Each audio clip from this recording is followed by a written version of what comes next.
in a war, armies are supposed to shoot at each other. In our war, all the armies were shooting at us, the civilians. This is a fact. We have 150,000 people killed. Now, out of a population of around 2.5 million, that's about 7% of the population.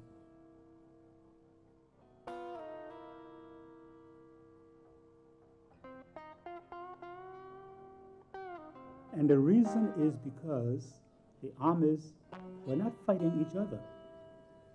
You hardly ever read about or heard about any significant battle between any two armies, like in conventional wars.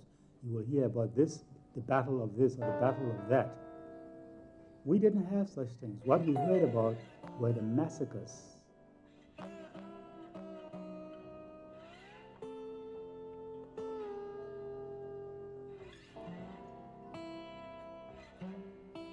We were here in Monrovia. We used to read about the fighting in the interior, and many of us said we are not going to leave. Although many people were leaving, we said we'll stay. But day after day, the fighting would get closer and closer to Monrovia, because Monrovia was the grand prize, of course. Government officials began to run away. Teachers, doctors, nurses, everybody began to run away. Why? People sometimes say if there's a war, you should stay and defend your country. But our country was not being attacked by a foreign power. We were being killed and destroyed by our own brothers and sisters. And nobody could stay, because if this faction missed you, the other one was sure to get you. Everybody was on his own. You woke up in the morning and you went out, and you didn't know if that night you would still be alive. We had during this period what they call death squads. Death squads. These are people who went around looking for people to kill. And so in the morning when we awake, you find the body of some person over here, and the head maybe over there. Sometimes you find the head, you don't find the body. Sometimes you find the body, you don't find the head. You wake up one morning and you don't see people. Nobody knows what happened to them. Nobody knows where they are. But life and death was simply a matter of chance.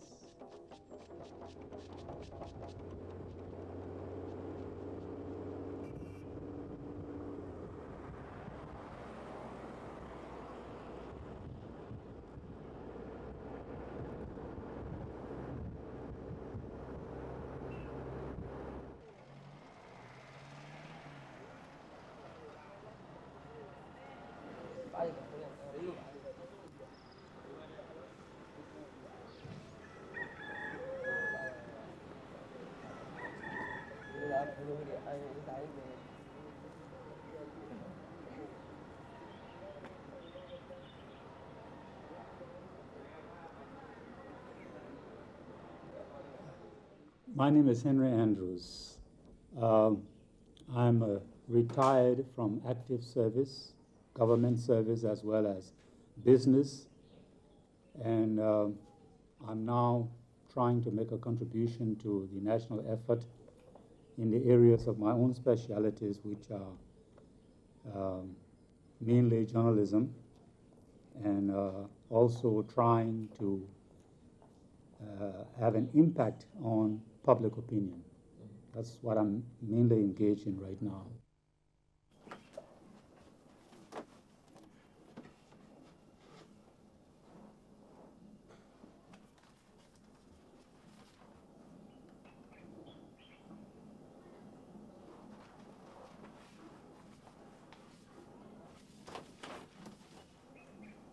The chairman of the Council of State made some news. He made a speech, and I'm answering his speech in my column tomorrow.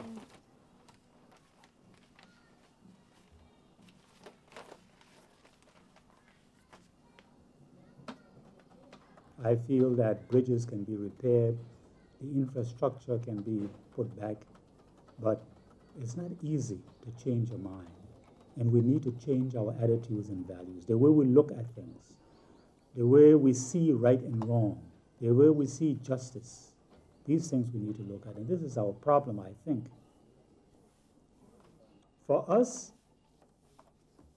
things that are wrong to other people are not wrong to us.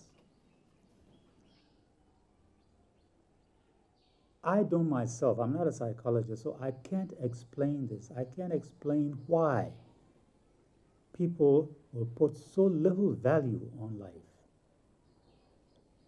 It's not due to an African traditional society, because the African traditional society valued life. So much so that one community would risk their own lives to help another community. It's not from the West, because the West also values life. I don't know where it comes from, but it is a fact that in our society today, or at least over the last 15 years, there has been very, very little regard for the value of life.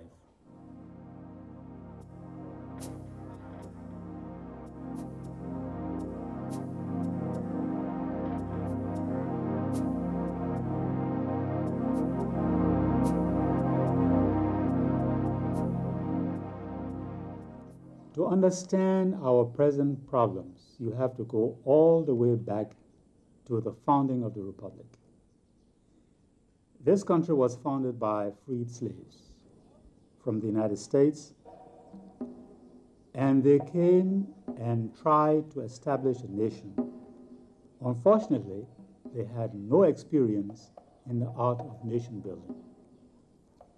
Even more unfortunate, they came from a background of slavery, where they had never been left to make their own decisions, to think for themselves, to seek their own welfare. All of this had been done for them. And they had all their lives and the lives of their forefathers for several generations back had been one of slavery. So suddenly they found themselves here.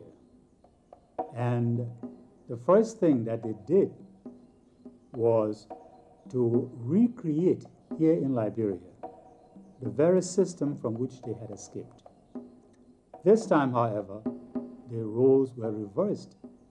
They were the masters, and the Aborigines, or the people that they met here, were the slaves. Now, slaves not in the legal sense of the word as existed in the United States, but in the practical sense of the word. There was not much difference between what they, the settlers, had escaped from in America and what they subjected the people to here.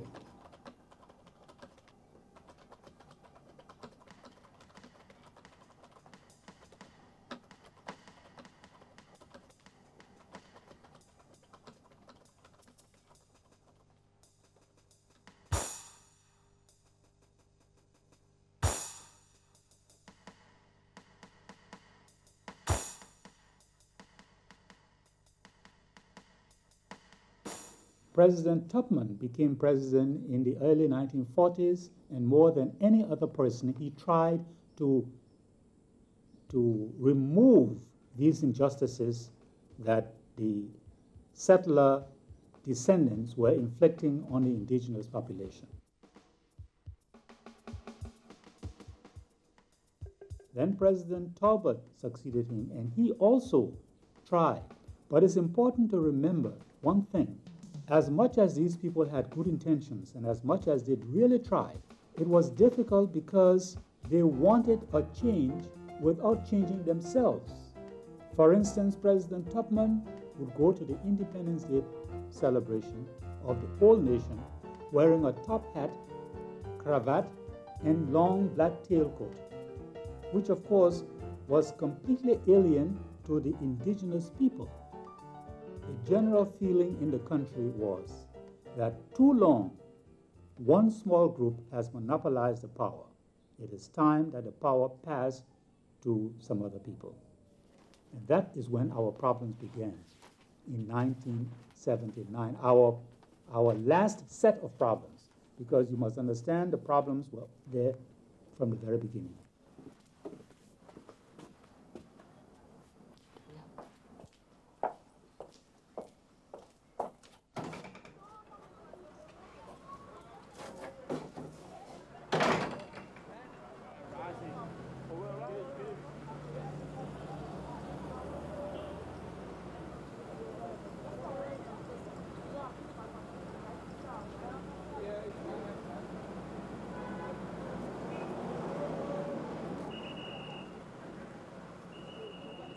This is interesting for people who are listening to this or people who live out of Liberia, because it's difficult to convey really what we went through during this period. It's difficult for people in other societies to understand and comprehend what is it like. How can life exist where there is no infrastructure, no lights, no water, no vehicles, no transportation, no stores are open, no banks are open, no schools, no churches, no organizations, no government, no courts, no food? How is it possible? But this is what we lived through during that period.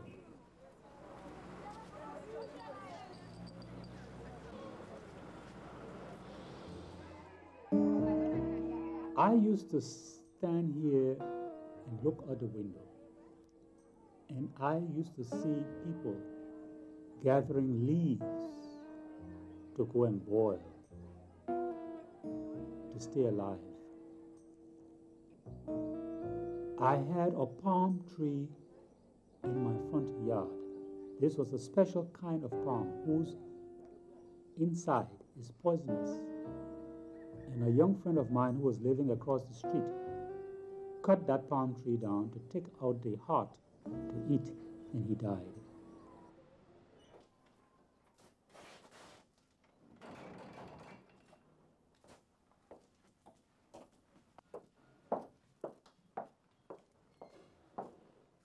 By 1979, Liberia was becoming a very different place.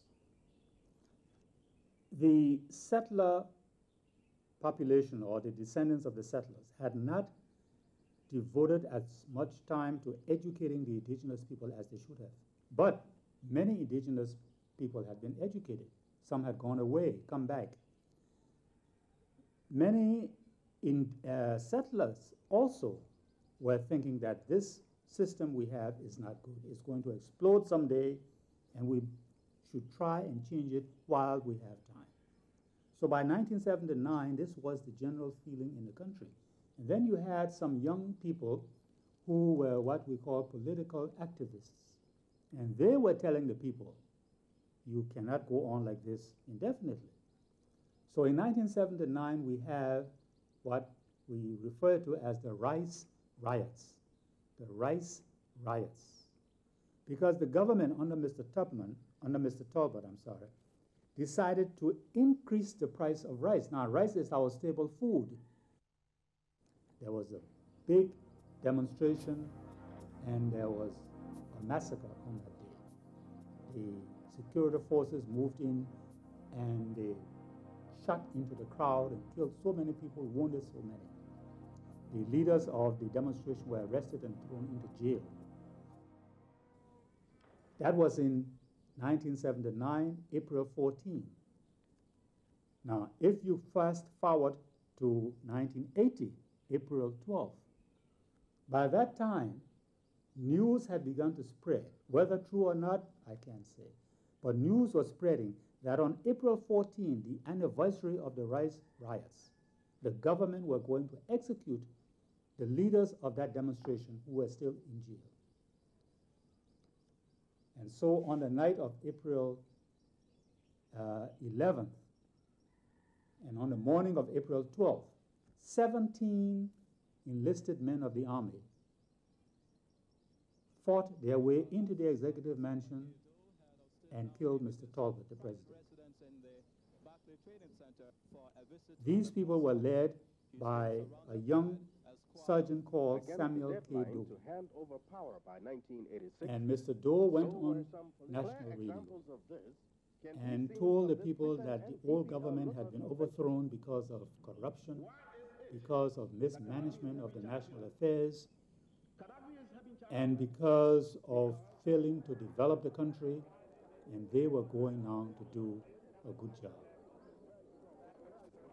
Unfortunately, it didn't happen that way. In spite of the fact that the entire nation, I would think, were sympathetic to the change of power. The new government took 13 of the top government officials and executed them in public. By Staff Sergeant, Master Sergeant Samuel K. Doe.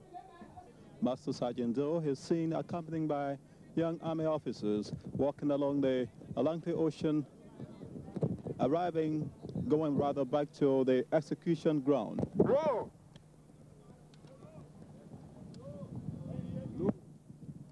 Aim! Squad! It is my pleasure, ladies and gentlemen, that these people, we get rid of them because they have kept our country down for so long time, and we feel that if we keep these people alive, it will be a threat to the nation. And we want to wipe out corruption, and so we are not going to forgive them, and we have to execute them, and I'm happy that the execution is going on now.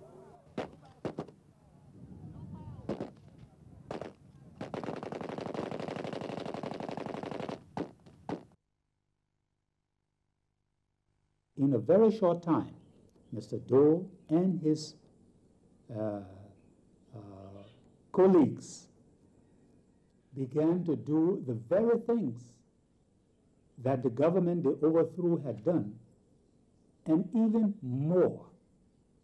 The new rulers simply replaced the Congo elite in dress, in mannerisms, in everything. And the people woke up one morning to find out that they had jumped out of the frying pan into the fire. Practically everybody was now against the new government. And so there were several attempts to overthrow Mr. Doe, but they all failed.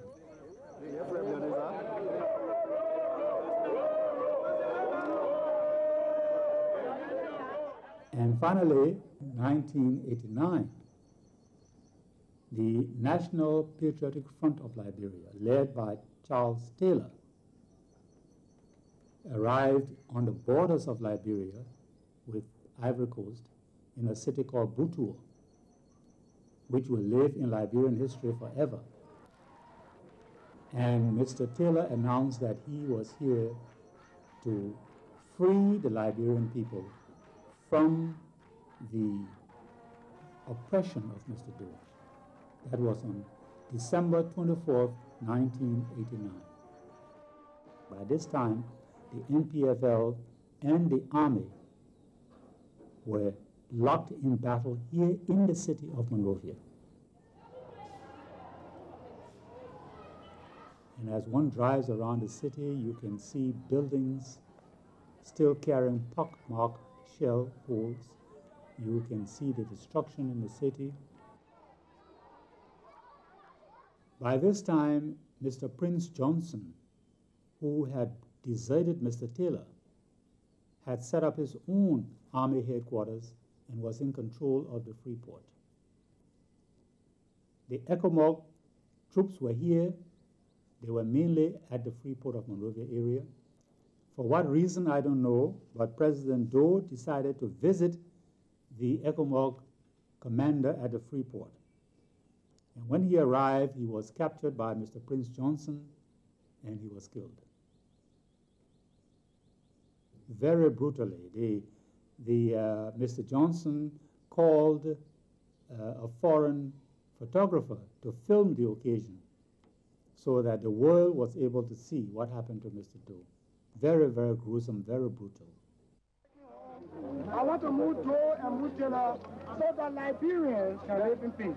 Yes, sir. Bring home.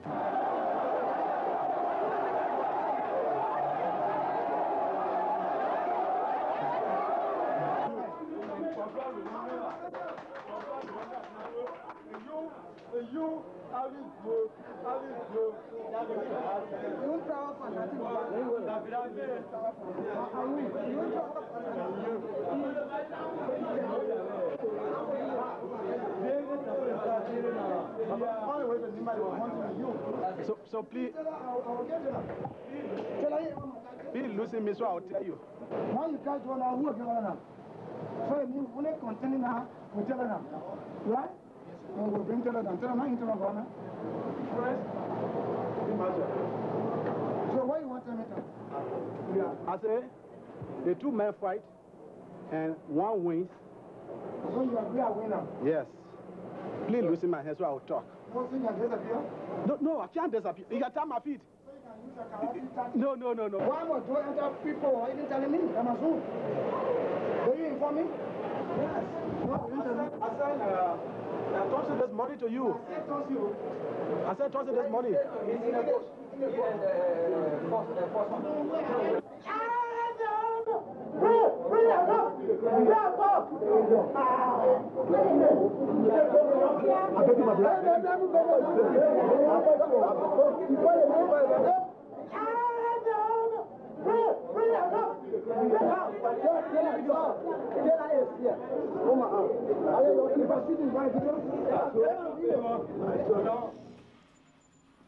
My name is Charles Angels. My first name is Wifina Keman Dakala. I've been the very first lady in the history of Liberia. I was the very first lady to join the Liberian Army. The very first lady. I love military life. I like the movement of military. Military life is a very active life. And I just feel that, you know, I was fighting as a lady.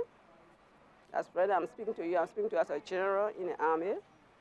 I was the commander for the women in the army, which is, right now we do not have an army, we have a freedom fighter, okay?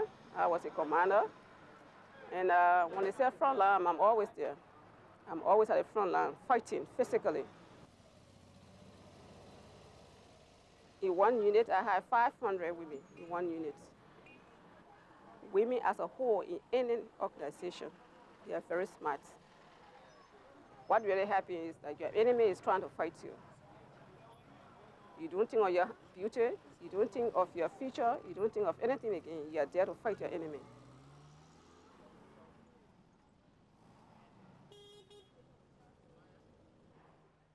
After the war is over, the whole episode is over, I won't be Charles Angels forever. It won't be that easy, but the memories will always come to me that I was once upon a time at the battlefield. The memories will always be there, but I won't sit down and think about it all the time. So, you know, it will take a time. Gradually things work out, but I figure that if once I forgive and forget, it will be easier.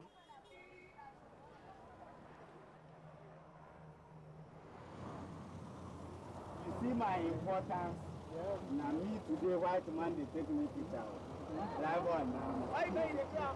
You see? Bye-bye. Hey, today my spirit will die sleep now.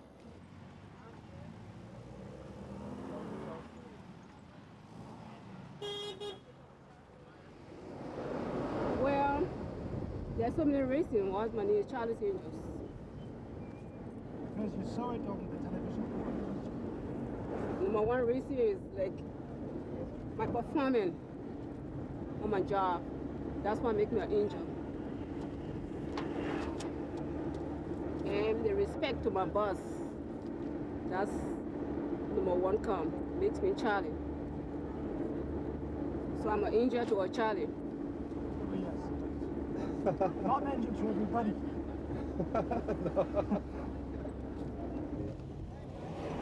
Public administration.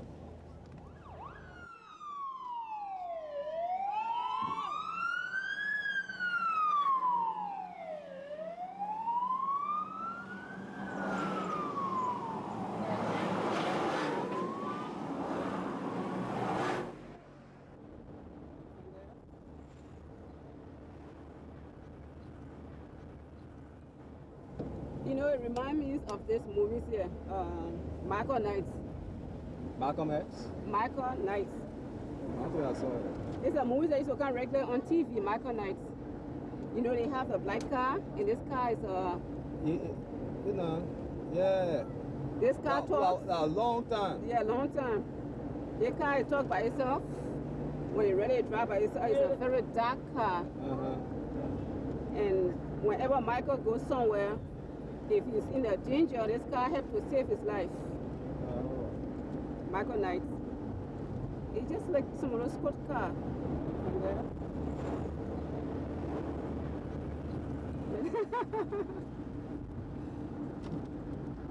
I feel like he was doing a good job.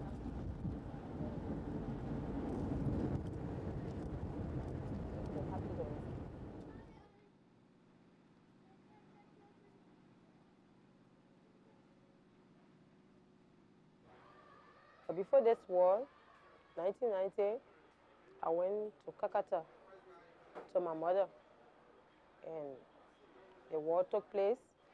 Trying to escape from Kakata, I found a child.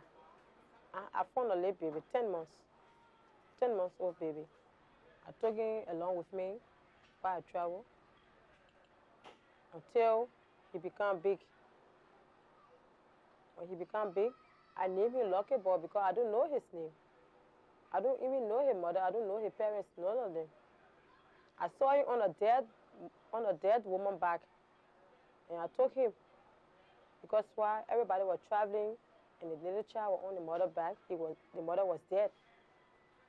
And I took him along with me. Now he's a big size boy now. He ain't going to school. I left him there. Going to refugee school, French school. I left him going to school. During the war, I saved people. I helped children. I raised my life with little children that I never knew in my life, that I met sitting on the sidewalk and helped them, took them along with me, treat them, helped them with food until they become somebody. Many days I walking along the street, their parents see them with me and tell me, say, this is for me. I gave it to them. They killed my brother, they killed my grandmother, and they killed my little sister. Okay?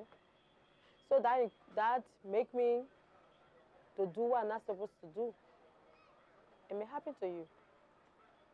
If you're sitting somewhere, you hear the day tomorrow say, they kill your mother, they kill your father. You want to retreat, you want to say, I will revenge to do, to save, to get back my mother feeding. No, it will never happen. But I do that because I used to love my grandmother. She used to take care of me, and also my brother. That's why I did that. It was not my intention to do what I'm not supposed to do. I want to free myself. I want my conscience to be clear. That's why I help little children. I never went against to do what I'm not supposed to do. No. Okay? I did that because why all my children died. That's why I hurt my feeling. I will tell you guys today, if I really want to help us, you have to come to our rescue to stop this war.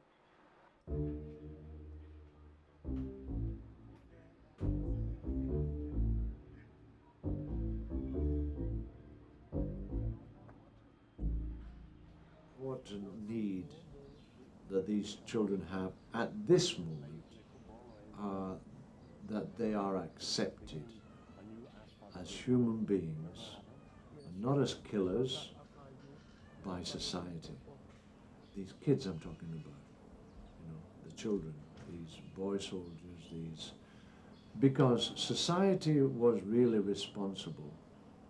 Adults were responsible for putting guns into their hands. Society or adults should never have put guns into their hands at that age. society told them what to do, and society has to take responsibility for that. For example, a thing which is I feel personally, and is this business of sales of arms to the third world. I feel this is criminal.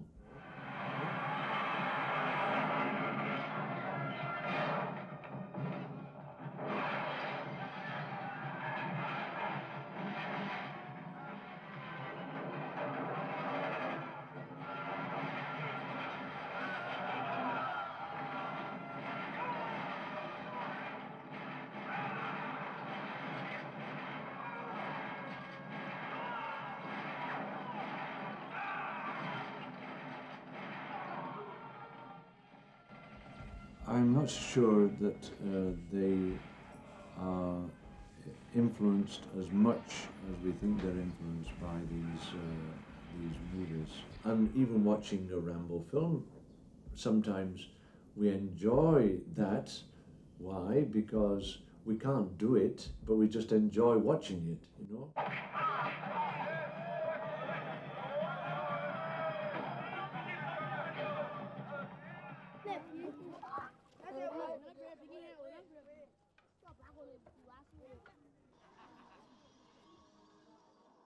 When we had, in the years leading up, all of this violence on TV and this exposure to dangerous weapons and so on, and then our children went right into a war situation where the state structure broke down, where the security forces were not effective because of the situation, where children were being fed drugs and so on. That has made a difference between what is happening here and what happens in a Western country. Here is like it's organized and like it's all pervasive, all over. There are a lot of movie houses around town, not regular movie houses, video clubs.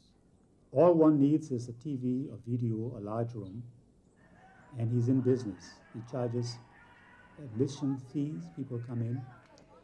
And this thing started in the time of Mr. Doe.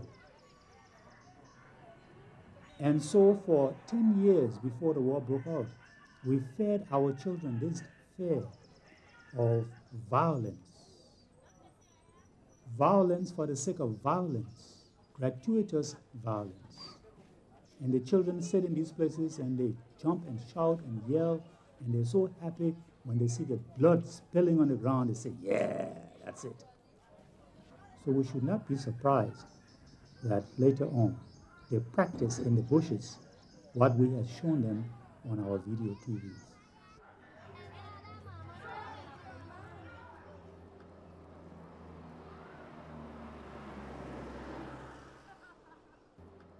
My knee is 8 kilo, but my real knee is Abraham.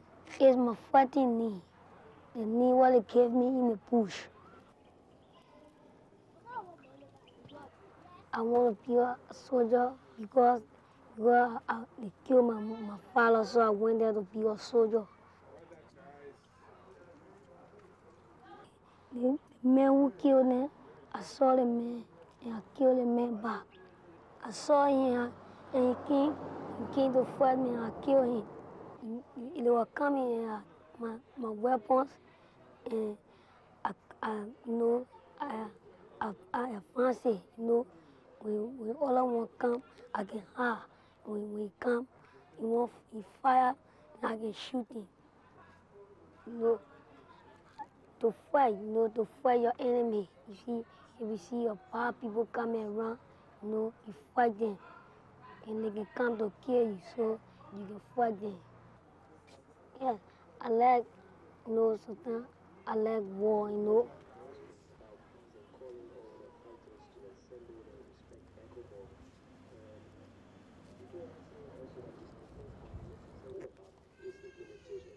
My name is Kono Abubakar Kamara, commonly called Kono Mother Blessing. They call me Kono Mother Blessing because I bless women, children, pregnant women. I help them to get them food.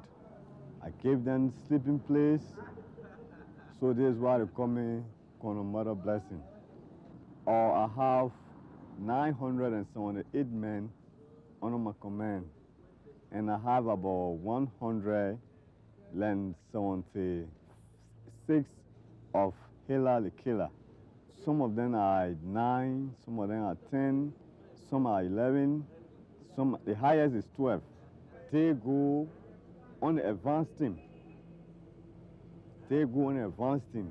That is, they are at the forefront of the war. I trust them, and they are my best because they execute any order that I give them. But when I say, okay, Hela the Killer, you get that man, immediately they will get you. When I say, okay, that man should be executed, for sure they will do that. So that's why I have the trust and confidence in them. I'm a death squad commander.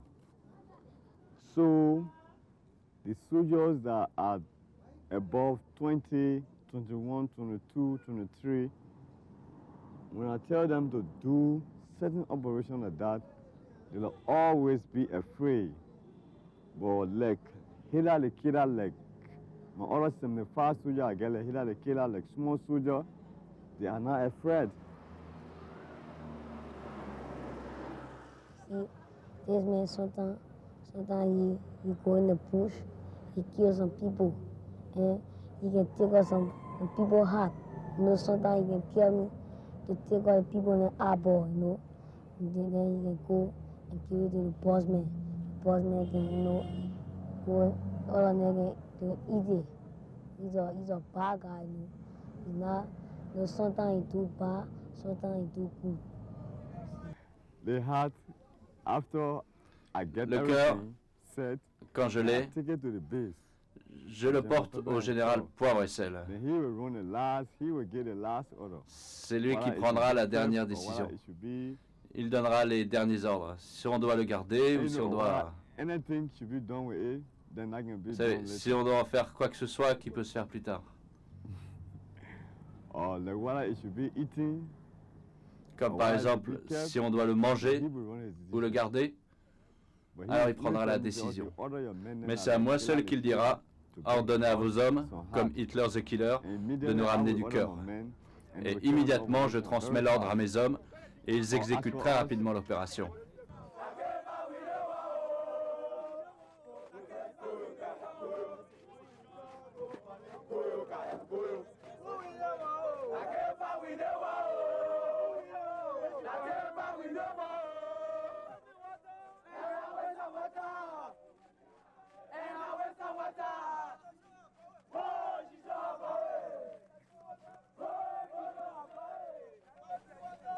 We are Mandingo, and majority of our parents are Muslim.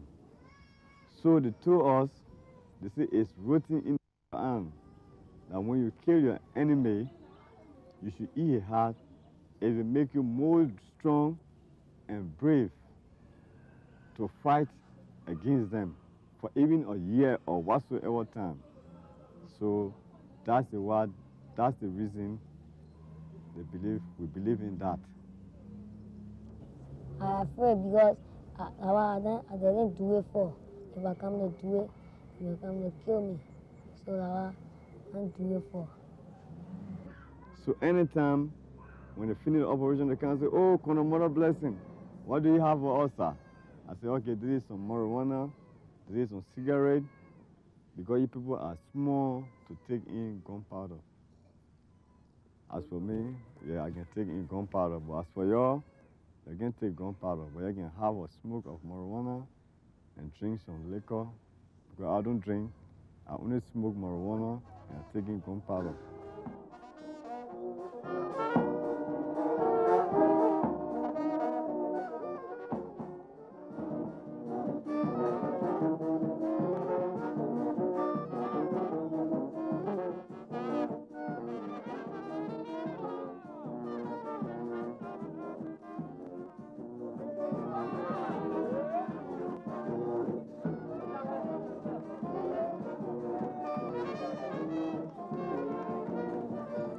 As far as the effect on the children are concerned, The psychological effect of this war on the children brings tears to my eyes when I sit and think about it. A whole generation of our children, I think, are lost.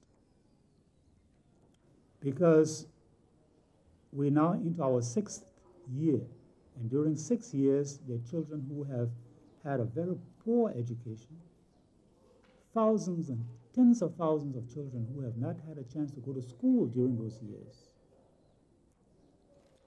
Worse, thousands of them know nothing but the use of the gun. How do we reintegrate, how do we cleanse the minds of these children? And even if we can cleanse their minds, 20, 25 years from now, they are men and women. Men and women who are ignorant, with no education, no vocation, no training, nothing.